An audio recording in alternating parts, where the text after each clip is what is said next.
बहुत सारे बाढ़ पीड़ित इलाकों को बहुत बड़ा नुकसान यहां भुगतना पड़ता है और मेरे कॉन्स्टिट्यूएंसी में हर साल बाढ़ की स्थिति निर्माण हो जाती है और उसका सर्वे होने की बहुत ज्यादा जरूरत है और निश्चित रूप से जो ऊंचाई बढ़ानी है उसका काम यहां रुकना चाहिए। मैं सम्मानीय सदस्यों के माध्यम से आपके सामने रखना चाहूंगा कि ईपीएस 95 नामक जो पेंशन यहां दी करने की घोषणा की गई, मैंने पिछली बार भी सदन में जब मैं लास्ट टर्म में आया था तब भी इसकी सूचना केंद्र सरकार को करी थी और तब हम इसको पॉजिटिवली रिव्यू कर रहे हैं ऐसा मुझे जवाब मिला था।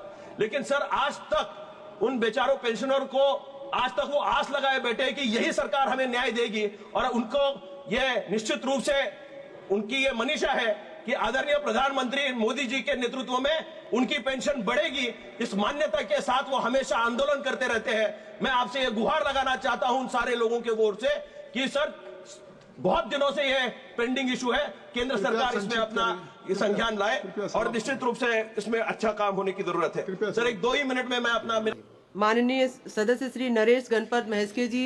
माननीय अध्यक्ष जी, मैं सदन का ध्यान एम्प्लॉयज पेंशन स्कीम 95 पेंशन योजना के तहत पेंशनर्स की समस्याओं की ओर आकर्षित करना चाहता हूं।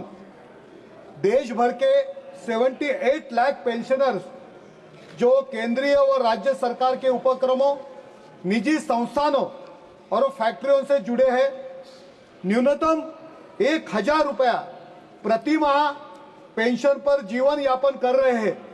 ये राशि वर्तमान परिस्थितियों में अपर्याप्त है और उन्हें बुनियादी आवश्यकताओं व स्वास्थ्य सेवाओं से वंचित रखती है।